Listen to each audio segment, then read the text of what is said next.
오늘 우리 하나님께서 우리에게 주신 하나님의 말씀 잠언 7장 1절부터 9절에 있는 말씀입니다. 잠언 7장 1절에서 9절 진정 소중히 여겨야 하는 것이라는 제목으로 말씀 나누고자 하는데요. 말씀 저 읽고 여러분 읽고 이렇게 교독해서 하나님 앞에 올려드리도록 하겠습니다. 내 아들아, 내 말을 지키며 내 계명을 간직하라. 내 계명을 지켜 살며 내 법을 내 눈동자처럼 지키라. 이것을 내 손가락에 매며 이것을 내 마음판에 새기라. 지혜에게 너는 내 누이라 하며 명철에게 너는 내 친족이라 하라. 그리하면 이것이 너를 지켜서 음녀에게 말로 호리는 이방 여인에게 빠지지 않게 하리라. 내가 내 집 들창으로 살창으로 내다보다가 어리석은 자 중에 젊은이 가운데에 한 지혜 없는 자를 보았노라. 그가 거리를 지나 음녀의 골목 모퉁이로 가까이 하여 그의 집 쪽으로 가는데 저물 때에 다 같이 하겠습니다. 시작. 저물 때 황혼 때 깊은 밤 흑암 중에라. 아멘. 아멘.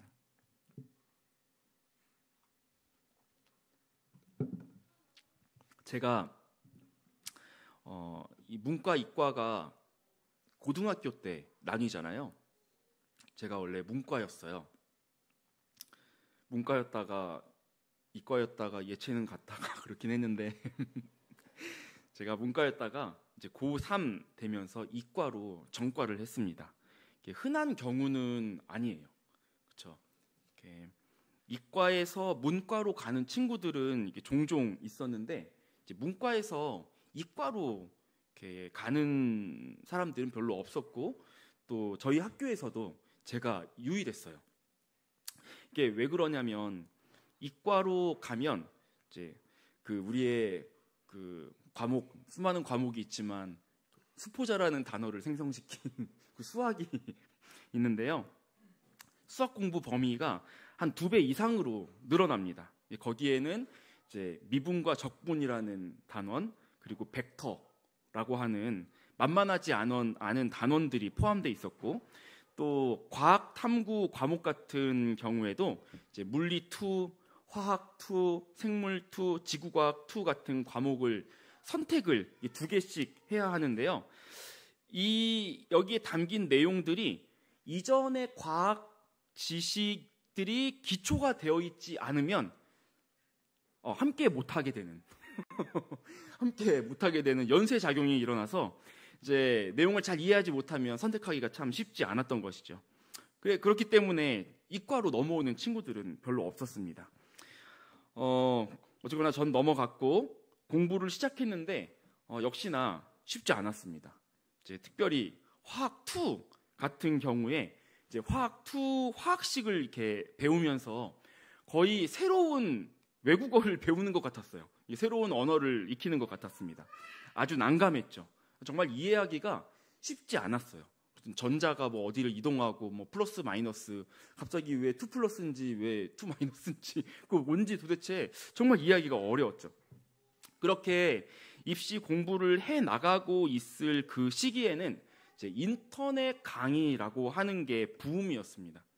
강남 대치동을 중심으로 스타 강사들이 인터넷 강의를 녹화했고 이를 온라인에서 파는 방식으로 입시 사교육 열풍이 한창 막 불어나고 있을 때였어요. 저도 친구의 추천을 받아서 그 유명하다는 땡땡땡 스타 화학2 땡땡땡 스타 강사의 강의를 접했습니다. 신세계가 열리더라고요. 정말 얼마나 쉽게 설명해 주는지. 분명 같은 내용을 배우는 건데 과학 원리의 핵심을 아주 명쾌하게 짚어가면서 강사가 수업을 진행하고 있는 겁니다. 무엇이 중요한지 또 무엇이 덜 중요한지 무엇에 내 시간과 에너지를 쏟아서 이해할 만한지 아니면 딴 거는 좀 이따가 공부해도 나중 가면 이해할 수 있는 건지 다 이렇게 훤히 볼 수 있게끔 해주는 겁니다. 무엇을 배우느냐 이것은 말할 것도 없이 중요하죠. 그런데 어떻게 배우느냐가 중요하다는 걸 보여주는 아주 좋은 예라고 할 수 있겠습니다.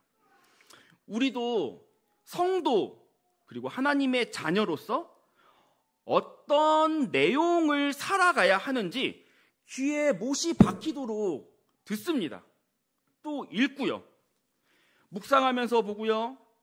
금요 기도에 와갖고 듣고요. 주일 예배 때도 듣습니다. 신방을 받거나 상담을 받아도 듣고요. 성도들의 교제 안에서 어떤 멘토 역할을 하는 권위가 주어진 사람이 있으면 그 사람을 통해서도 또 듣고 확인받습니다. 그런데 우리가 듣고 읽고 배우는 무엇? 그 하나님의 말씀, 율법, 훈계, 교훈이라고 하는 것이 우리에게 콕 박히지 않고 그냥 스쳐 지나가는 때가 너무 많다는 거예요. 이런 성도의 연약함과 경향을 하나님께서 고려하셨습니다. 그래서 주어진 책이 바로 잠언이라고 할 수 있습니다. 잠언은 여러분 새로운 이야기를 하는 책이 아니에요. 뭔가 새로운 이야기를 다시 꺼내고 있는 책이 아니라는 겁니다. 하나님의 율법, 계명, 말씀, 법도 그 캐캐 묵은 것으로 여겨지는 이야기를 다시 꺼내서 하고 있는 게 바로 잠언입니다. 성도가 어떻게 하나님의 말씀을 다양한 측면에서 풍성하게 이해하고 또 기억하며 삶에서 적극적으로 구현하며 살 수 있을지를 고심하면서 기록된 하나님의 말씀 특강, 이렇게 잠언을 이해하시면서 살펴나가시면 도움이 되겠습니다. 그래서 잠언을 대할 때는 무엇을 말하는지 아는 것은 당연한 거고, 그보다 어떻게 이걸 말하고 있는지 거기에 강조점을 두면서 살피는 일이 필요합니다. 그래서 그것이 잠언을 잠언답게 대하는 것이죠.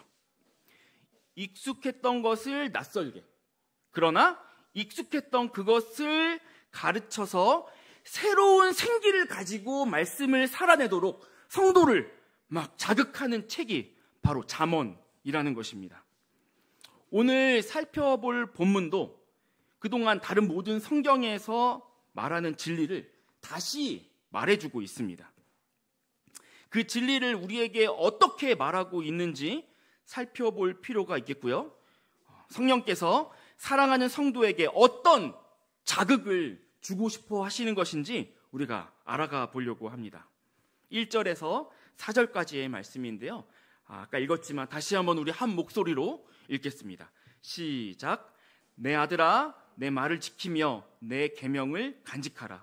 내 계명을 지켜 살며 내 법을 내 눈동자처럼 지키라. 이것을 내 손가락에 매며 이것을 내 마음판에 새기라. 지혜에게 너는 내 누이라 하며 명철에게 너는 내 친족이라 하라. 하나님 말씀을 소중히 여기고 지켜라. 이 말씀을 하고 있는 건데요. 얼마나 다양하게 표현하고 있는지 보시기 바랍니다. 먼저는 손가락에 매라고 합니다. 손에 매라고 해요. 손으로 무엇을 행할 때마다 다 보이도록, 내가 하는 행위가 하나님의 계명을 따르고 있는 행위인지 바로 즉각 즉시로 그때마다 인식하고 확인하라는 것이죠. 그리고 그 말씀을, 하나님의 계명을, 율법을, 교훈을 종이에 적어서 가지고 다니라고도 아닙니다. 어디든지 가지고 갈 수 있는 판, 젖어서 찢어지지도 않고 불에 타서 없어지지도 않고 잠자리에 누워 있을 때도 간직하며 무엇을 보고 누구를 만나도 참고하지 않을 수 없이 늘 가지고 다니게 될 마음판에 새겨놓으라고 권면하죠. 하나님의 말씀을 귀중히 여기고 그 말씀을 참고하면서 하나님을 의식하며 살아야 하는 정도가 어느 정도인지 보다 입체적으로 얘기해주고 있습니다. 잠언에서는 하나님을 경외하며 그 말씀을 따라 살아가는 것을 지혜라고 하는데, 이 지혜를 또한 어떻게 대하라고 하는지 보십시오. 내 누이, 이렇게 부르라고 권합니다. 고대 근동 사회에서는 사랑하는 배우자를 친근히 부를 때 내 누이 이렇게 부르곤 했다고 합니다. 그러니까 사랑하는 연인, 배우자를 대하듯 하나님의 말씀을 대하라는 것입니다. 아내가, 남편이, 또 연인이 나를 사랑한다고 하는데 다른 사람도 사랑하고 있다고, 너도 그 남자들, 그 여자들 중에 하나야, 이렇게 여러분 얘기한다면 어떻게 하시겠습니까? 남녀의 그 독특하고 특별하며 거룩한 사랑이 그 관계 안에서 구현되고 있다고 할 수 있겠습니까? 하나님께서 창조 때부터 남녀 사이에 의도하신 이 사랑의 관계의 특징은 배타성입니다. 다른 존재들과는 비교 불가한 유일한 성질의 호감을 상대에게 표현해야 하는 겁니다.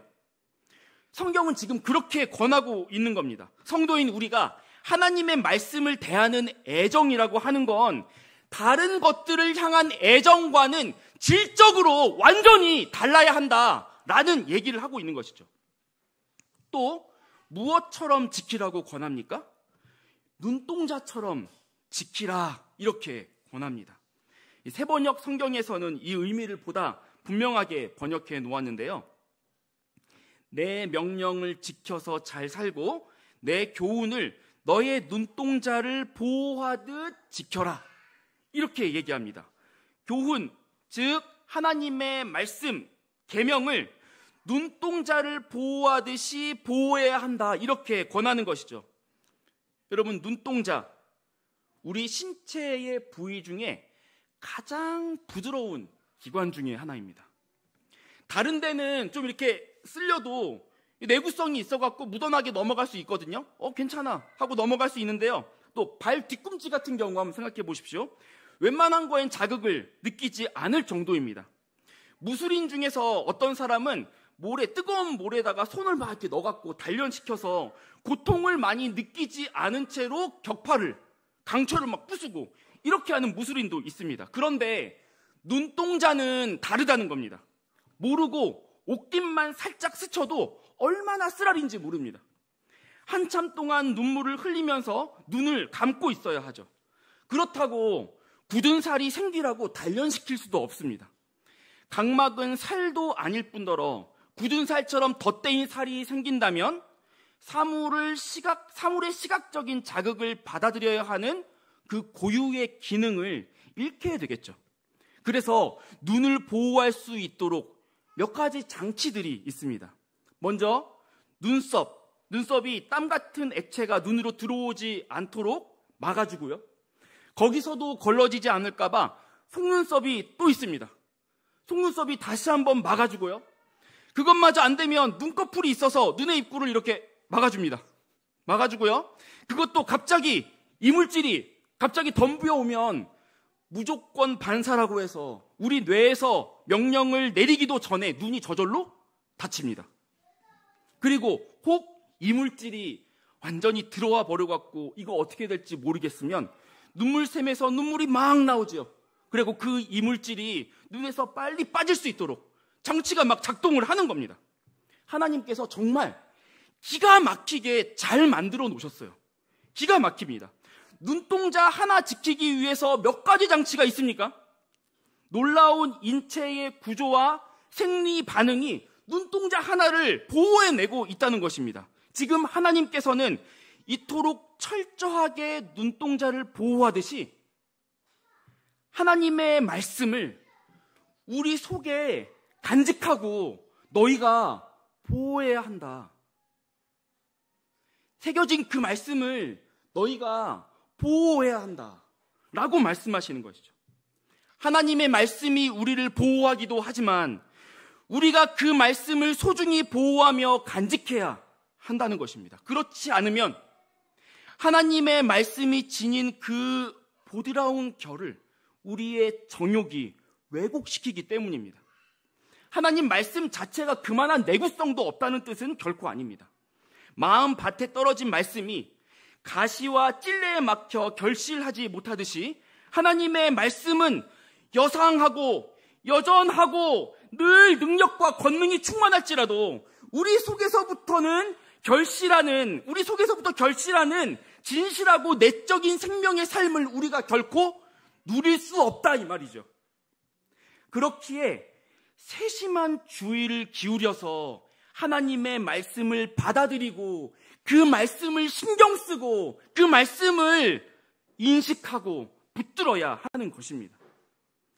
하나님께서 잠언을 통해 계명과 말씀을 소중히 여겨야 한다는 것을 얼마나 풍성하게 말씀하고 있는지 여러분 아시겠습니까? 보십시오, 여러분. 살펴보십시오. 여러분, 그렇게 잠언을 대하시기 바랍니다.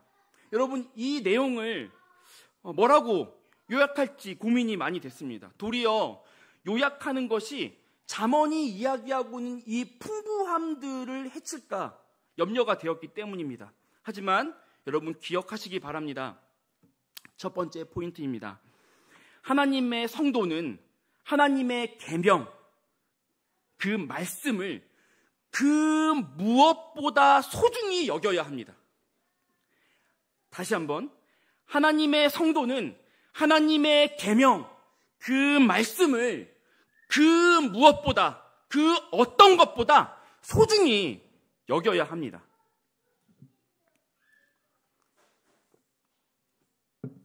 여기서 그 무엇보다 소중히 여겨야 한다는 것이 앞에서 방금 전에 강론한 모든 내용을 지칭하고 있는 것입니다.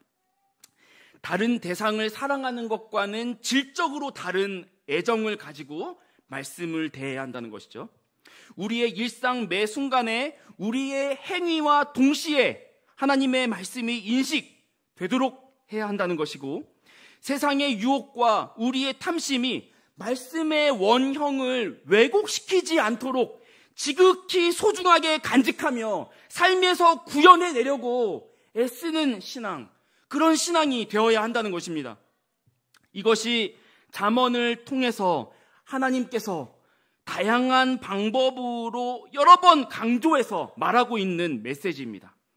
하나님을 두렵고 떨림 가운데 사랑하는 것이 지혜라고 잠언이 재차 강조하고 말해주는데, 그 지혜를 이루는 삶에서 매우 중요한 첫 강령이 바로 하나님의 말씀을 대하는 태도, 그 태도를 다뤄야 한다는 것이죠.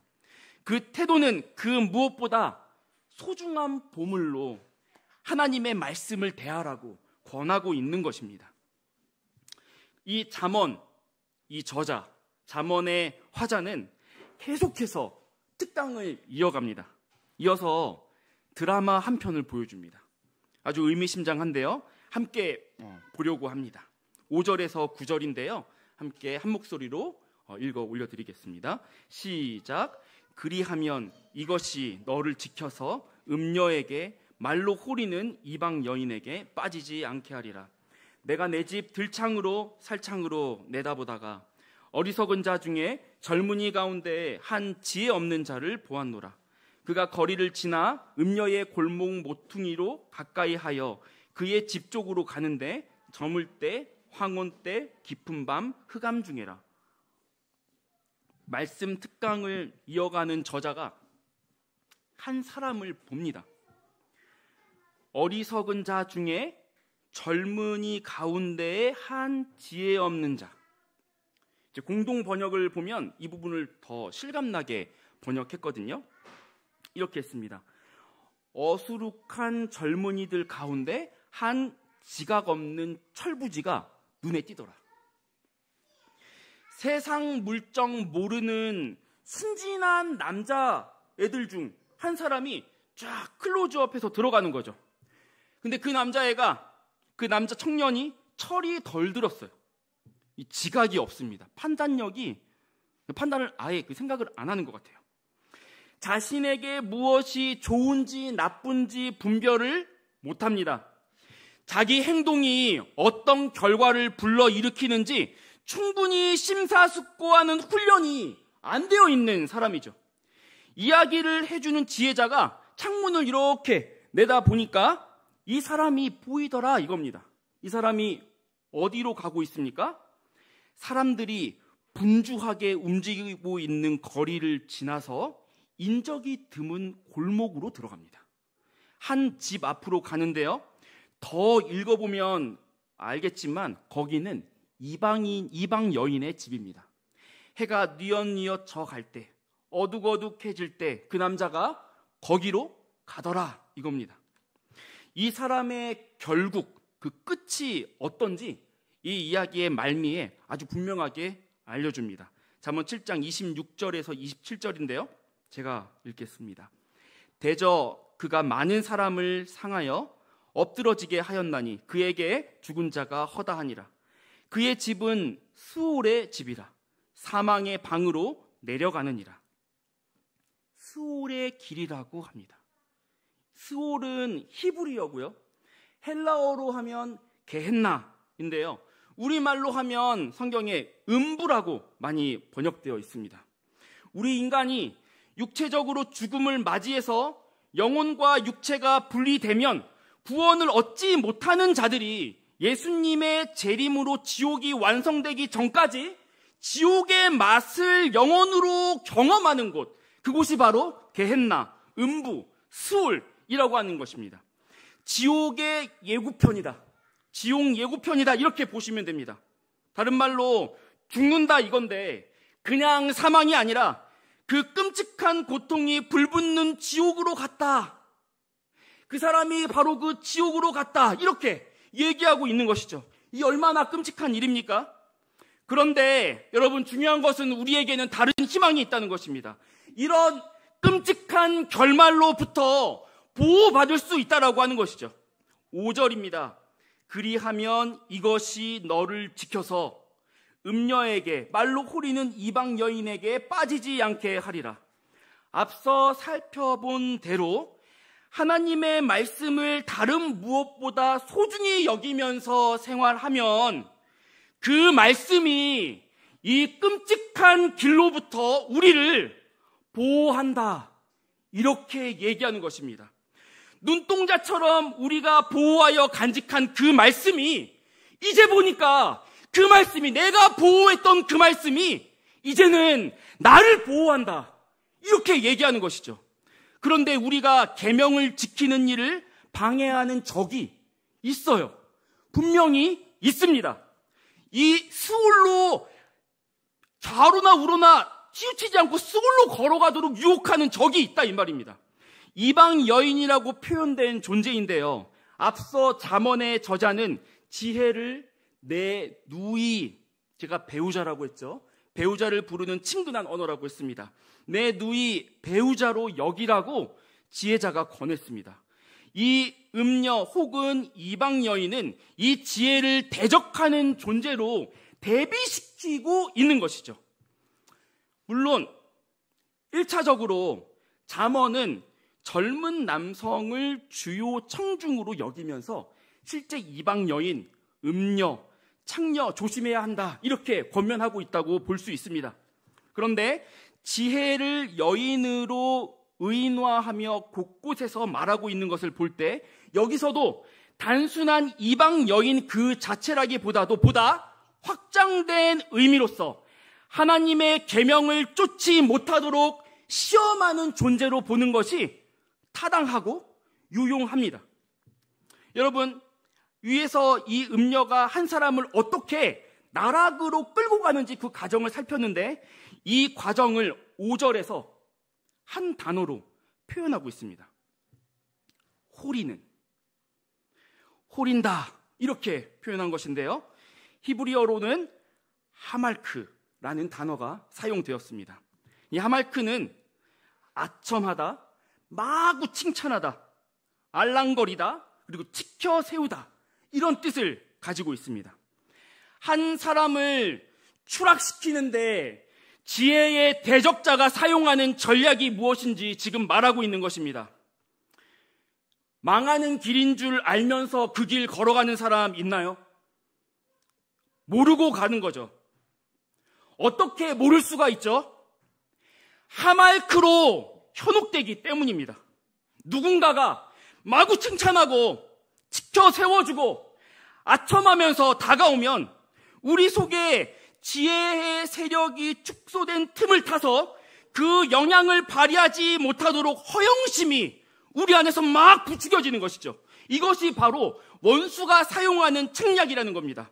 여러분 기억하십시오. 마귀는 우리의 허영심에 호소합니다.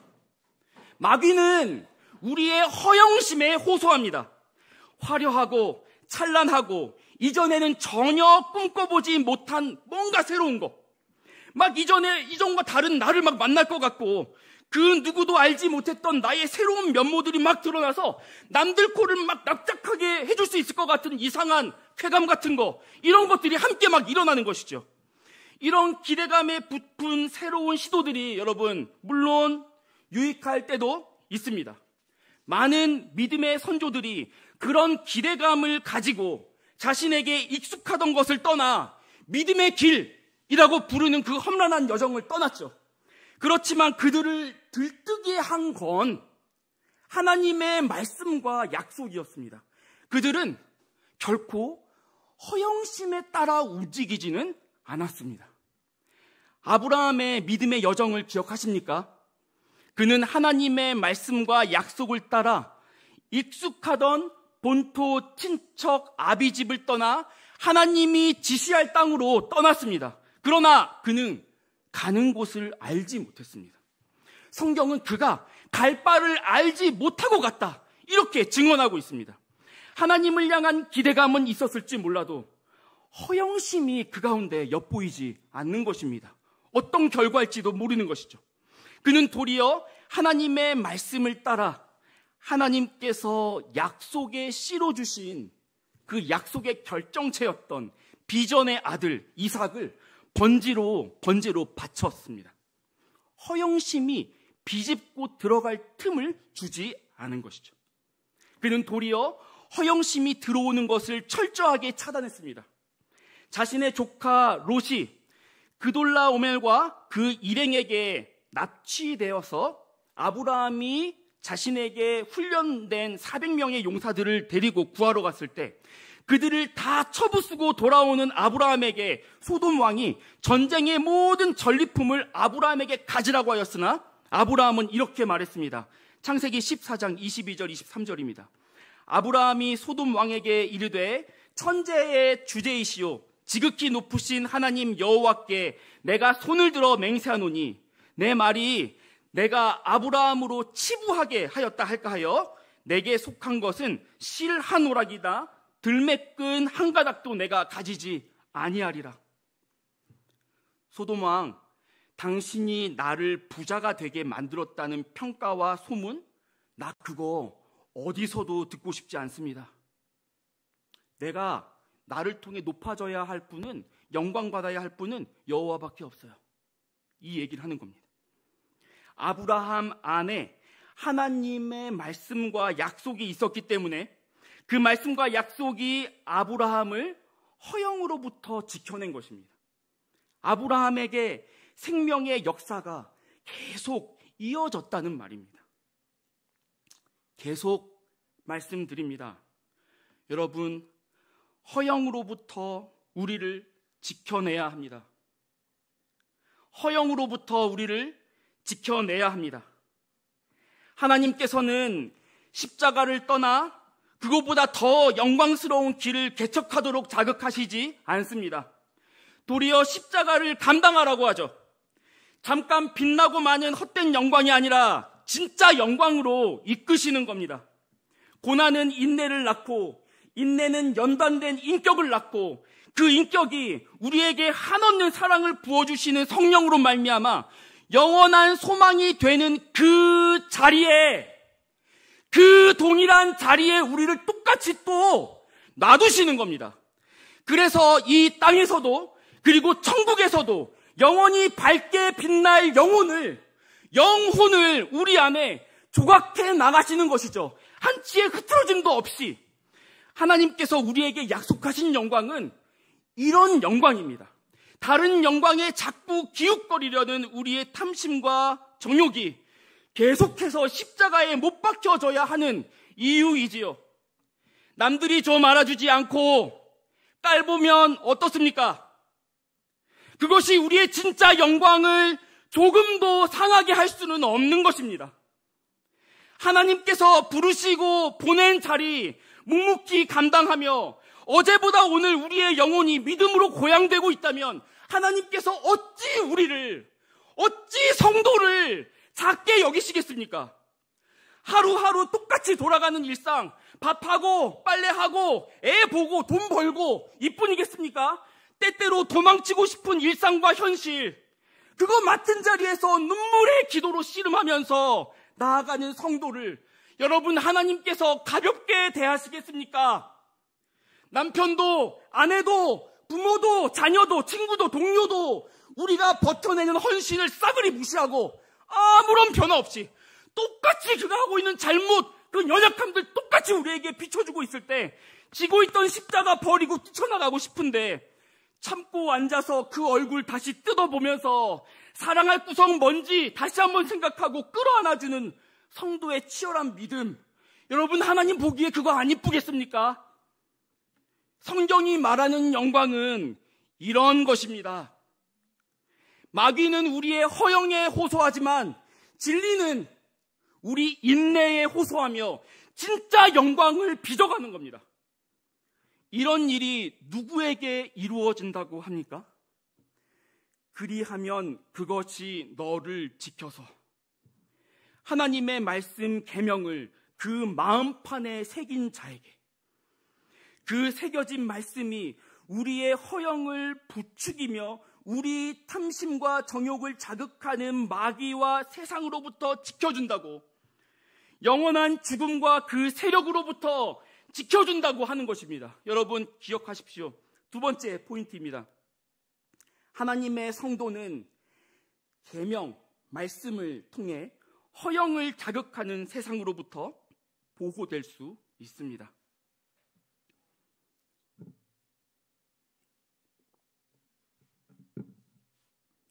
말씀이 마음에 잘 박혀 있어야 합니다. 그 말씀이 마음에 역사함이 없는 사람을 두고 잠언은 어리석은 자, 지혜 없는 자, 철부지 이렇게 부르는 겁니다. 돈이 없다고 불행한 인생이 되는 게 아닙니다. 인기와 명성 이런 것들 다 있다가도 없고 없다가도 있고 하나님이 때에 따라 주시기도 했다가 걷어가시기도 하는 것들입니다. 이런 거 없다고 성경은 결코 너 어리석어 이렇게 얘기하지 않습니다. 그런데 지혜가 없으면, 하나님의 말씀이 없으면, 그 말씀이 우리 마음에서 운동력을 갖고 움직이고 있지 않으면 그거 답이 안 나오는 겁니다. 그거는 진짜 소망이 없는 상태인 것입니다. 돈이 없다고 울 일이 아닙니다. 내가 원하는 거 안 이루어졌다고 낙심하고 끝낼 일이 아닙니다. 돈 벌 지혜, 다시 도전할 새의 힘, 그 근원적인 생명의 힘을 구하셔야 합니다. 다른 거 구할 게 아니라는 겁니다. 그 근원적인 본질적인 것을 구해야 한다는 것입니다. 그게 없을 때 가슴을 찢고 찢으면서 그때 울어야 하는 것이죠. 하나님의 존귀한 성도 여러분, 오늘 전해드린 말씀은 새로운 이야기가 아닙니다. 하나님께서 잠언을 통해 전해주시는 권면을 귀 기울여 들으시기 바랍니다. 그 어떤 것보다 지혜를 구하십시오. 그 지혜가 여러분으로 하여금 영원히 중요하고 여러분의 영원한 생명의 치명적인 것들을 얻도록 합니다. 그 시작은 하나님의 말씀입니다. 그리고 그 말씀을 대하는 우리의 태도입니다. 말씀을 가까이 하십시오. 약속이 있는 주의 권면입니다. 주께서 말씀하셨습니다. 그러면 하나님께서 우리와 가까이 함께 하실 것이다. 여러분이 얻는 크고 작은 물질적 수입보다 말씀 받는 것을 더 귀하게 여기십시오. 여러분이 만나는 어떤 대단하고 품이 넘치는 사람보다 하나님의 말씀을 받는 자리로 진중하게 나오십시오. 하나님의 말씀을 대하는 시간도 귀중하게 여기십시오. 애타는 마음으로 기다리십시오. 그리고 말씀이 임하길 간구하십시오. 성도에게는 말씀의 기갈 말고는 진정으로 위압적인 기갈이란 없습니다. 더불어 그 말씀이 그 가슴에 살아있는 성도는 이기지 못할 시험도 없습니다. 그 말씀을 향해 특별한 애정을 가지고 그 말씀으로 허영심을 물리치십시오. 헛된 영광을 몰아내십시오. 그래도 탐심과 정욕이 우리의 영혼을 헤집어서 정신을 못 차리게 하거든 여러분, 기도로 그 말씀에 불을 붙이십시오. 그 말씀이 살아 움직이도록 불이 붙어야 하는 것입니다. 그때가 살아계신 성령의 역사가 우리 삶에 나타나는 진정, 제대로 된 절호의 기회임을 기대하며 감사함으로 기도해 나가십시오. 우리에게 하나님께서 긍휼을 나타내실 것입니다. 나아가 여러분의 주위에 수월로 걸어가던 자들이 여러분들에게 붙들려 지혜로운 길로, 생명의 길로 인도되길, 여러분 그런 지혜와 생명의 통로 되시길 귀하신 우리 구주 예수 그리스도의 이름으로 축복드립니다. 적용 찬양인데요, 참 좋아하는 찬송인데 함께 부르며 이 가사를 음미하며 주 앞에 올려드리도록 하겠습니다.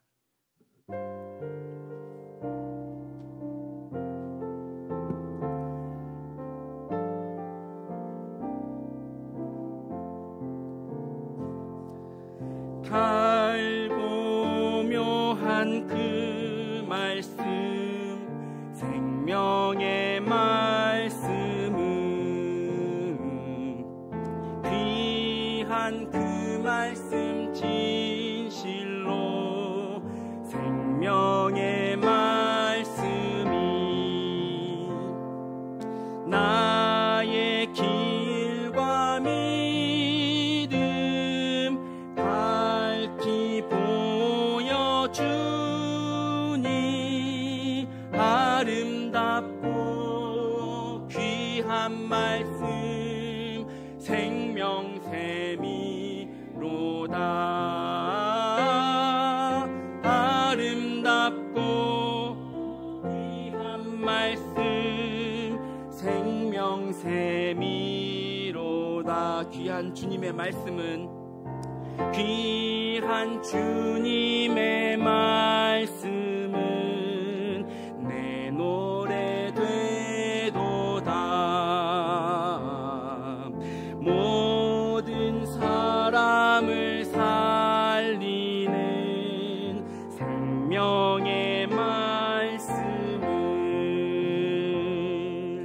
값도 없이 받아 생명길을 가니, 아름답고 귀한 말씀 생명샘이로다.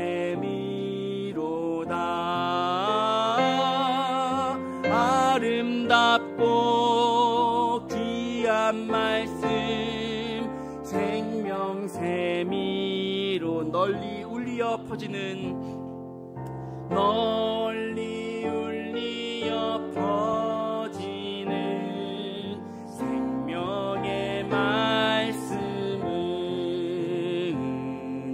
마음의 용서와 평안을 골고루 주나니, 다만 예수 말씀 듣고 복을 받네. 아름답고 귀한 말씀 생명샘이로다.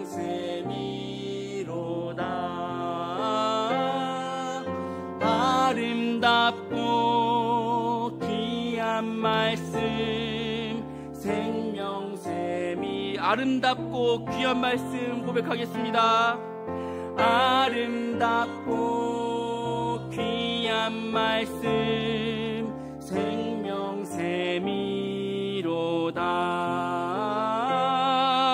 아름답고 귀한 말씀 생명. 우리 가슴에 손을 대고 다시 한번 고백하겠습니다. 아름답고 귀한 말씀 생명샘이로다.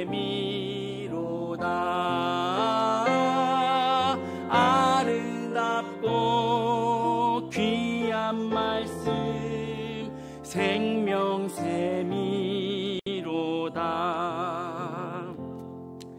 하나님께서 일하실 때는 언제나 말씀이 있었습니다. 하나님의 사람이 부름받아 세워질 때도 어김없이 말씀이 있었습니다. 다니엘은 하나님의 계명을 따라 다른 신상에 절하지 않았고요, 그 말씀과 함께 하나님의 일하심과 보호하심을 겪었습니다. 모세도 하나님의 말씀을 따라 기적을 일으키고 홍해 또한 갈랐습니다. 여호수아도 하나님의 명령을 따라 여리고의 견고한 성벽을 함성으로 무너뜨렸죠. 이뿐 아닙니다. 교회사 속에서 하나님의 영광의 부흥이 나타나고 임할 때는 늘 하나님의 말씀이 순전하게 선포되었고, 그 말씀이 각 사람을 사로잡아 그 심령을 깨뜨렸습니다. 하나님은 늘 말씀과 함께 일하십니다. 이 비밀을 깨달은 사도 요한이 이렇게 선포했습니다. 말씀이 곧 하나님이시다. 말씀이 곧 하나님이시다. 여러분, 기독교는 말씀의 종교입니다. 우리가 생명을 얻기 위해 회복해야 하는 것은 다름 아니라 우리 가슴에서 살아 움직이는 말씀입니다. 우리가 무엇보다 먼저 하나님의 말씀을 향한 애정을 회복하도록 기도하기 원합니다. 말씀을 사랑하던 때 언제입니까? 주일 예배, 금요 기도회, 각종 집회에서 선포되는 말씀 설렘으로 기다리던 때 언제였습니까? 나를 사랑하신다는 말씀 한 구절 놓고 감격에 거워서 하루 종일 읊조리고 만나는 사람마다 말하고 이야기하고 같이 얘기하고 싶어 하던 때 언제입니까? 그때는 그때는 말씀을 하나님 말씀답게 대하지 않았습니까? 말씀을 향한 갈망, 이 말씀 없이는 영혼이 하루도 제대로 살 수 없는 가난한 심령됨을 깨달을 수 있도록, 그 심령을 회복할 수 있도록 함께 구하시며 나아가겠습니다. 기도하시겠습니다. 하나님 아버지, 감사합니다. 우리 안에 주님, 주의 말씀을 향한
이어서 기도하기 원합니다.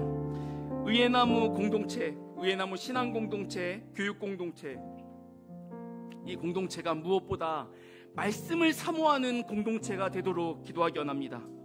각 가정이 그리고 관계와 물질, 질병, 그 무엇이든 장애물 앞에 놓여 있을 때 무엇보다 말씀 앞에 나아가도록, 말씀이 마음에 심기지 않거든 완악하여진 우리의 마음을 깨뜨리면서 겸손하게 하나님의 얼굴을 구하며 다시금 그 말씀 앞으로, 생명의 말씀 앞으로, 그 말씀이면, 전능한 말씀이면 다 넘어갈 수 있구나라고 하는 믿음의 고백으로 나아가는 그런 공동체가 되게 해달라고, 성령께서 말씀을 불태우시며 일하길 사모하고 기다리면서 나아가는 공동체, 말씀이 가라고 하면 우리 앞에 뭐가 있든 담대한 한 걸음을 내딛고, 말씀이 멈추라고 하면 그 어떤 영광이 우리 앞에 있을지라도 걸음을 멈추어 서는 공동체, 하나님의 말씀으로 운영되는 공동체, 다음 세대에게 무엇보다 말씀을 향한 불타는 애정을 물려주는 공동체, 그런 공동체 되게 해달라고 우리가 함께 기도하기 원합니다. 주여 한번 부르시겠습니다. 주여, 아버지,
고백하시겠습니다.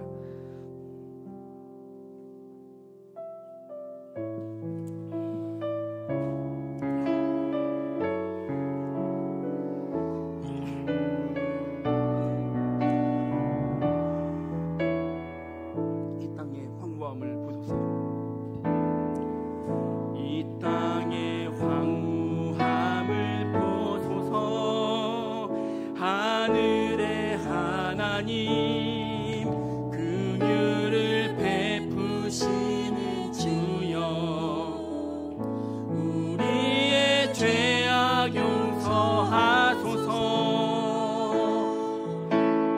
땅 고쳐 주소서. 이제 우리 모두 하나 되어 이 땅에 무너진 기초를 다시 쌓을 때 우리의 우상들을 태우신 성령의 불 임하소서.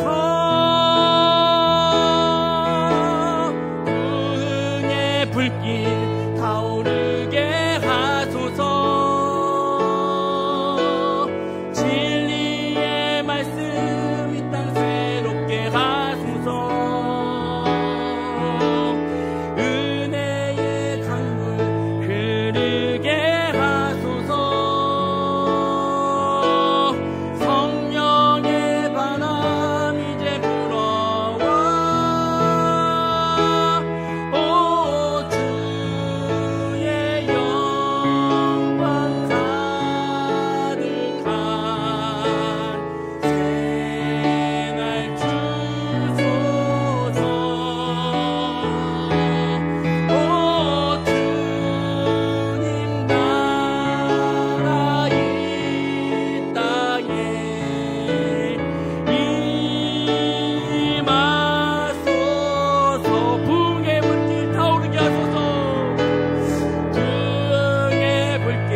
기도 이어나가시기에 앞서서 상번제 회막기도, 옛사람을 벗는 기도 먼저 올려드리도록 하겠습니다.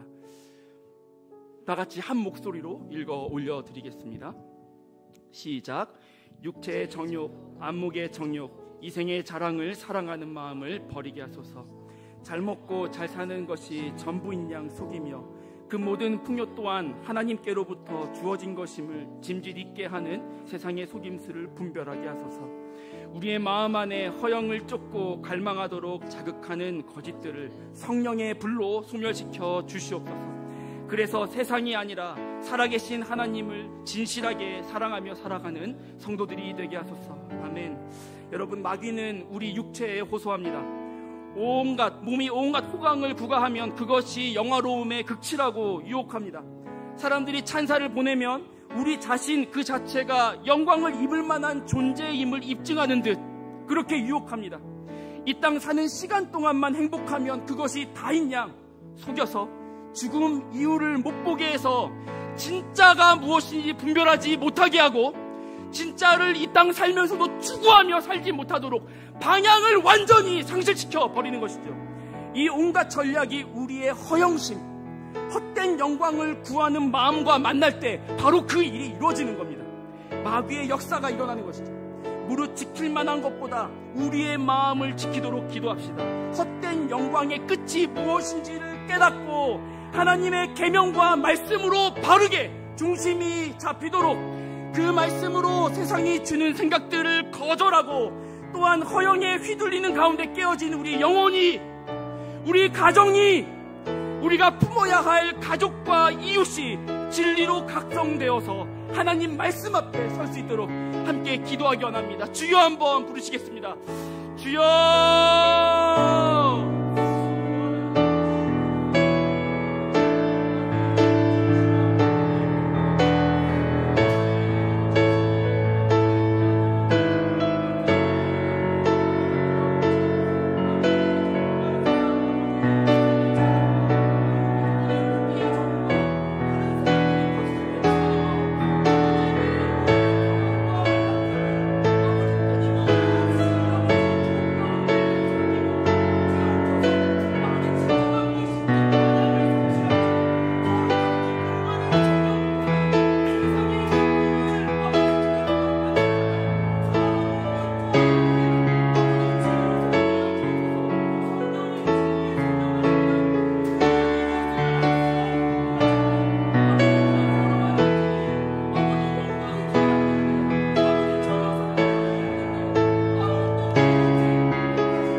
이어서 새 사람을 입는 기도 함께 올려드리도록 하겠습니다.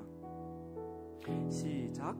자신을 왕으로 세우려는 사람들을 피해 십자가를 통해 얻을 영원한 영광을 쫓으신 그리스도를 보게 하소서. 잠시 즐거움을 주다가 사라질 세상의 영광보다 인내를 통해 하나님의 사랑을 아는 소망으로 가득 찬 강건한 영혼됨을 더욱 사모하게 하소서. 그 영혼에 약속된 하나님의 영광을 알게 하심으로 보다 열정을 가지고 소망하는 성도들이 되게 하소서. 우리에게 주어진 자리, 우리를 부르시고 보내놓은 그 자리를 귀하게 여길 수 있도록 기도하기 원합니다. 우리 각자가 처한 가정과 직장, 교회의 섬김, 가족들과의 관계와 이웃들과의 관계, 그리고 각자 처한 위치들, 우리의 선택에 앞서 하나님의 치밀한 계획과 섭리 가운데 실수 없이 우리가 그 자리에 있는 것입니다. 이끄신 하나님께서 우리를 오늘 여기까지 인도하셨음을 우리가 겸손히 인정하면서 기도로 나아가기 원합니다.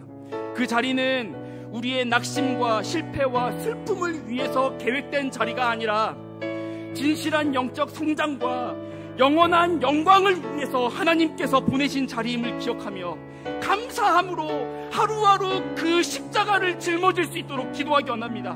더불어 십자가에서 뛰쳐나가지 않고 묵묵히 잠잠히 그 십자가를 지고 오늘 갈 길을 주를 찬송하며 걸어갈 수 있도록 하나님으로부터 넘치는 위로와 능력과 은혜가 우리 가운데 임하도록 성도를 서로 기억하시면서 그 예비된 영광의 자리까지 주께서 계획하신 모든 선한 뜻 다 이루어지도록 기도하기 원합니다. 또한 낙심하여 주저앉아 있던 기도의 제목과 십자가의 무게에 짓눌려 있는 성도들을 무궁한 새의 힘과 능력으로 새롭게 하시도록 그 최후 승리에 이르도록 도와달라고 서로를 위해서 함께 또 기도하시기 원합니다. 함께 기도하시겠습니다.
이어서 수련회를 위한 기도 함께 올려드리겠습니다. 시작. 수련회를 통해서 하나님이 주시는 안식이 온 교회와 각 교우들에게 임하게 하소서. 일시적인 평안과는 질적으로 다른 영원한 안식을 맛보게 하시고 그 안식을 우리에게 완전히 베푸실 하나님을 즐거워하고 기뻐하며 모든 생활에 임하게 될 귀중한 계기가 되게 하소서. 그리하여 언제 어디서든 샬롬을 살고 샬롬을 전하는 온 교회와 성도 되게 하소서. 하나님께서는 10계명의 4계명으로 하나님을 섬기는 데 있어 시간 사용이 어떠해야 하는지 말씀해 주셨습니다. 안식일을 기억하여 거룩히 지키라는 것입니다. 이 안식일을 훈련하기 위하여 하나님께서는 이스라엘 백성을 광야로 이끄셔서 만나를 주셨습니다. 6일 동안은 하늘에서 만나를 내려주고 안식일에는 만나를 내리지 않았죠. 6일째 되는 날에는 평상일보다 곱절로 많은 만나의 양을 내려서 저장하도록 시키셨습니다. 안식일을 온전히 지켜 하나님을 신뢰하는지 시험코자 하셨죠. 그러나 백성들이 순종하지 않았습니다. 안식일에 만나를 거두러 나온 사람들이 많았죠. 하나님을 신뢰하지 않고 먹고 사는 일을 포함하여서 그 어떤 것도 하나님을 신뢰하는 일이 없이는 멈출 수가 없는 것입니다.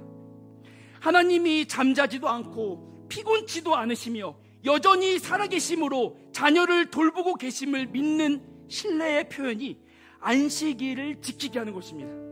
우리가 하나님을 신뢰함으로 멈출 수 있다는 것은 그 무엇보다 탁월한 믿음의 표현이고 고백이 되는 것입니다. 물론 달릴 수 있어야 합니다. 때로는 우리의 시간, 에너지, 물질까지 모두 헌신해서 내어드려서 다른 박질해야 하는 때가 있죠. 그러나 창조 때부터 주어진 질서에 따라서 율법으로 우리에게 주시면서 알려주신 이 안식에 대한 계명이 간과되어서는 안 되겠습니다. 우리에게 하나님께서 홀로 일하실 수 있다는 확고한 믿음으로 멈출 수 있도록, 내가 그렇게 하나님을 신뢰함으로 마음껏 멈출 수 있는 성도가 되도록 구합시다.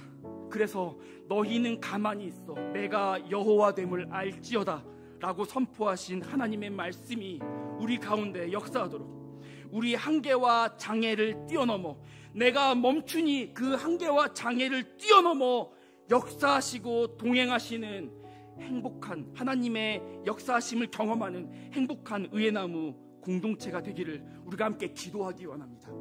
수련회를 기억하시면서 함께 이 안식이 우리들 가운데 온전하게 깃들도록 모든 성도들을 위하여 함께 기도하시겠습니다. 하나님 아버지 감사합니다. 우리에게 안식이라는 주제를 가지고 아버지 우리가 수련회를 또한 준비하게 하셨습니다. 아버지 그냥 아버지 잠깐 쉬고 마는 그런 안식, 아버지 그건 아닙니다.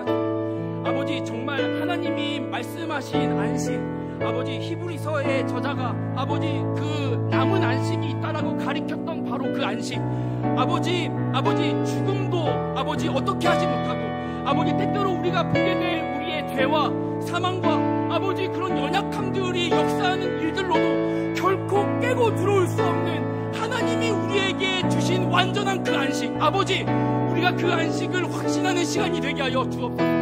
예수 안에 마련된 그 안식으로 말미암아 가만히 보니 그것에 비하면 이 세상에 있는 모든 것들, 어떤 시험도 이 안식에 비할 바가 아니구나. 그 모든 것들도 내가 넉넉히 넘어갈 수 있겠구나.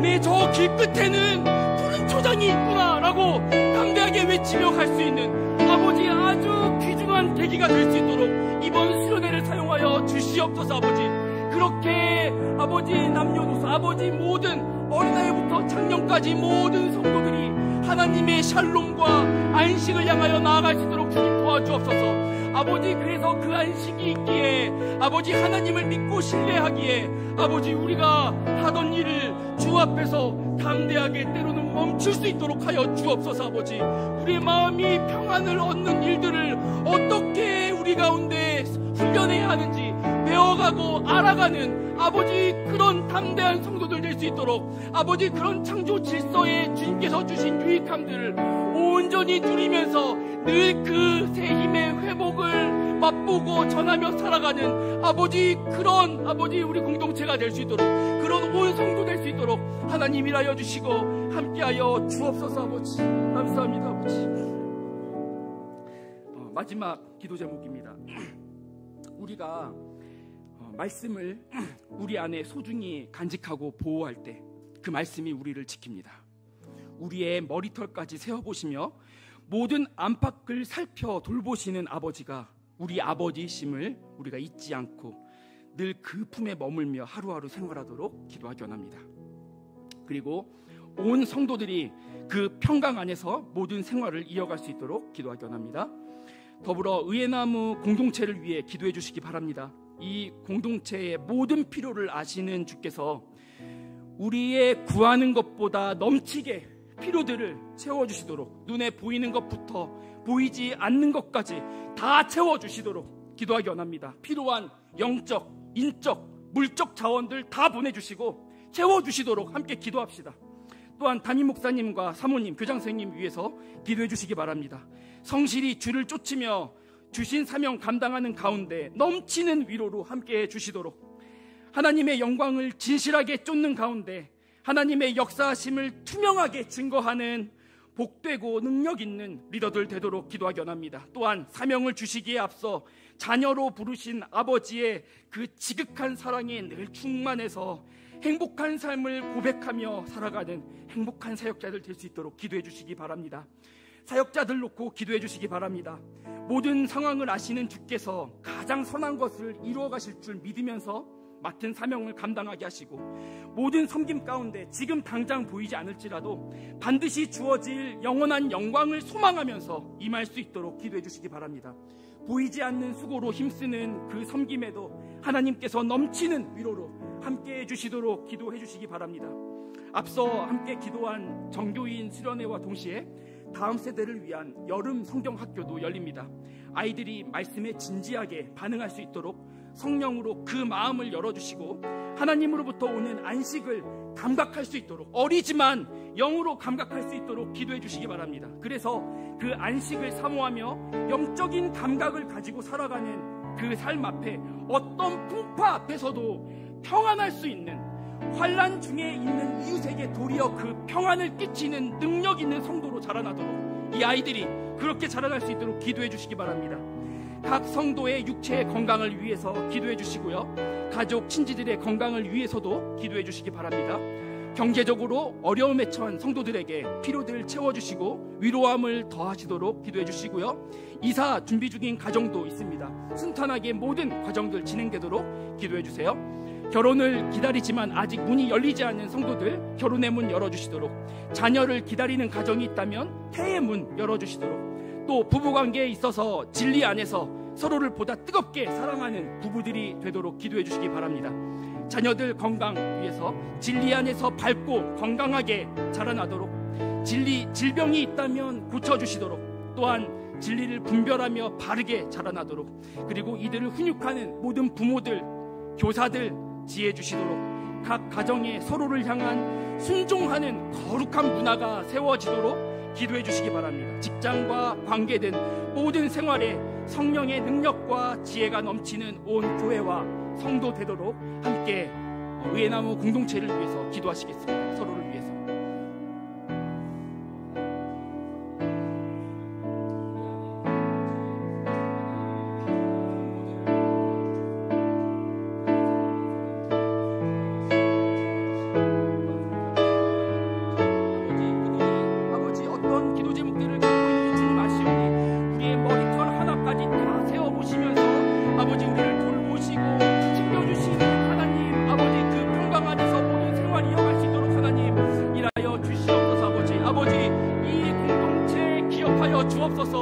아버지, 지금까지 우리의 모든 필요를 주께서 기가 막히게 채워주셨습니다. 아버지, 정말 기가 막히게 하나님을 은혜를 고백할 수밖에 없는 형식으로 아버지들 우리 가운데 찾아오셨고 우리를 이어가게 하셨고 일으키셨고 주님께서 세워오셨습니다. 아버지, 우리가 살아가는 비결은 바로 그것입니다. 우리는 이전보다 더욱 주님을 의지할 것입니다. 우리는 이전보다 더욱 주를 아버지 그렇게 하나님께서 우리의 영적, 인적, 물적 자원을 채워주시는 일들 아버지 우리가 똑똑히 보면서 가고 싶습니다. 그래서 이 공동체를 어떤 한 사람의 능력도 아니라 하나님께서 운영하고 계십니다라고 하는 고백이 어느 누구나 할 것 없이 뚜렷하게 고백되는 아버지 그런 신앙 공동체, 그런 교육 공동체 아버지 그렇게 세워지길 소원할 뿐입니다. 아버지 함께하여 주옵소서. 아버지 특별히 리더들 주님 세워주셨는데 아버지 주님께서 위로를 겸하여 주옵소서. 아버지 사명 감당하는 가운데 아버지 남 모르고 어디 가서 얘기하기도 어려운 아버지 다른 사람 부담 안 주려고 혼자 그 마음 가운데 써지면서 아버지 끙끙 앓면서 감당하고 있는 십자가들 주님은 하시지 않습니까? 누가 위로합니까 주님? 주님 누가 위로합니까? 주님은 하시지 않습니까? 주님 위로하여 주옵소서. 아버지 주께로부터 오는 힘이 있게 하여 주옵소서. 아버지 그 눈물을 주가 닦아주시옵소서. 아버지 주가 주시는 권능과 새 힘으로 일어나서 아버지 하나님이 말씀하시는 것들을 다시금 이야기하며 담대하게 걸어가게 하여 주옵소서. 물 위를 위태해 보이지만 누구보다 주와 함께하기 때문에 아버지 누구보다 담대하고 평온한 가운데 물 위를 걸어가는 리더들 되게 하여 주옵소서. 아버지 사역자들 아버지 참 많은 수고들 감당하고 있는데 아버지 그것들 주 앞에로 오는 아버지 그 위로들로 아버지 채워주시길 원합니다. 아버지 그 섬김들 하나님께서 채워주실 것을 믿으며 하나님께서 약속하신 영광을 바라보며 나아가도록 아버지 함께하여 주옵소서. 아버지 정교히 수련회와 함께 여름 성경학교 주님 기억하여 주옵소서. 아버지 이들이 말씀 앞에 진지하게 반응하며 세워져 가게 하여 주옵소서. 하나님의 안식을 감각할 수 있는 영적인 기관이 이들 가운데 형성되게 하여 주옵소서. 그리하여서 인생 살며 어떤 순간 다가오더라도 아 맞다 우리 그때 샬롬에 대해서 배웠는데 내 그때 마음 가운데 하나님이 주셨던 건 내가 똑똑히 기억해. 나는 하나님의 안식이 영원히 함께할 거야 라고 그렇게 고백하며 뚜벅뚜벅 걸음을 이어가는 주의 자녀들로 자라나도록 하나님 함께하여 주옵소서. 아버지 각자가 갖고 있는 수많은 필요들이 있습니다. 그 모든 필요들을 주님 채워주시고 아버지 그 각 가정에 주의 사랑이 넘치게 하여 주시오며 태의 문이 열리고 또한 결혼의 문이 열려서 생육하여 번성하라는 주의 명령을 온전하게 순종하며 나아갈 수 있도록 아버지 또한 그 기쁨을 함께 나누며 아버지의 교회 공동체를 또한 그 모든 가족들을 풍요롭게 하며 하나님의 풍족함을 고백하며 나아갈 수 있도록 하나님 일하여 주시고 함께하여 주옵소서. 아버지 모든 시험 들고 관계의 시험 들고 재정의 시험 들고 아버지 또한 여러가지 마음 가운데 시험 들어있는 마음들을 주님께서 열어주옵소서. 아버지께서 열어주시옵소서. 아버지 예수의 이름으로 그런 문들이 열리게 하여 주옵소서. 아버지 하나님의 말씀이 앞서 나아가며 성도의 길들을 열어가시는 것 아버지 경험하고 볼 수 있도록 하나님 일하여 주옵소서. 아버지 아이들이 건강하게 자라나도록 하여 주옵소서. 아버지 가정의 아이의 아픔으로 말미암아 고통하는 가정이 있습니다. 불쌍히 여겨주시옵소서. 주님 불쌍히 여겨주시옵소서. 아버지 그 부모들에게 주님 담대한 마음을 주옵소서. 아버지 주께서 책임지신다는 그 마음 아버지 그 진리 아버지 그 확신을 그 마음 가운데 주셔서 하나님을 발견하는 복된 통로로 열리고 아버지 감당하기 어렵지 않도록 하나님께서 모든 것들 부어주옵소서. 또한 주께서 원하시는 대로 또한 고쳐주시고 보존되게 하시고 증상이 완화되게 하시고 아버지 새롭게 하시고 그렇게 하나님의 일들이 더욱더 찬란하게 펼쳐갈 수 있는 일들 일어날 수 있도록 하나님 일하여 주시고 역사하여 주옵소서. 아버지 그 모든 일들로 하나님께서 하실 일들을 고백합니다. 아버지 감사합니다. 아버지 도와주세요. 지금부터는 우리가 45분까지 침묵으로 하나님 앞에 하나님의 음성에 귀를 기울이는 시간을 가지도록 하겠습니다. 기도하시겠습니다.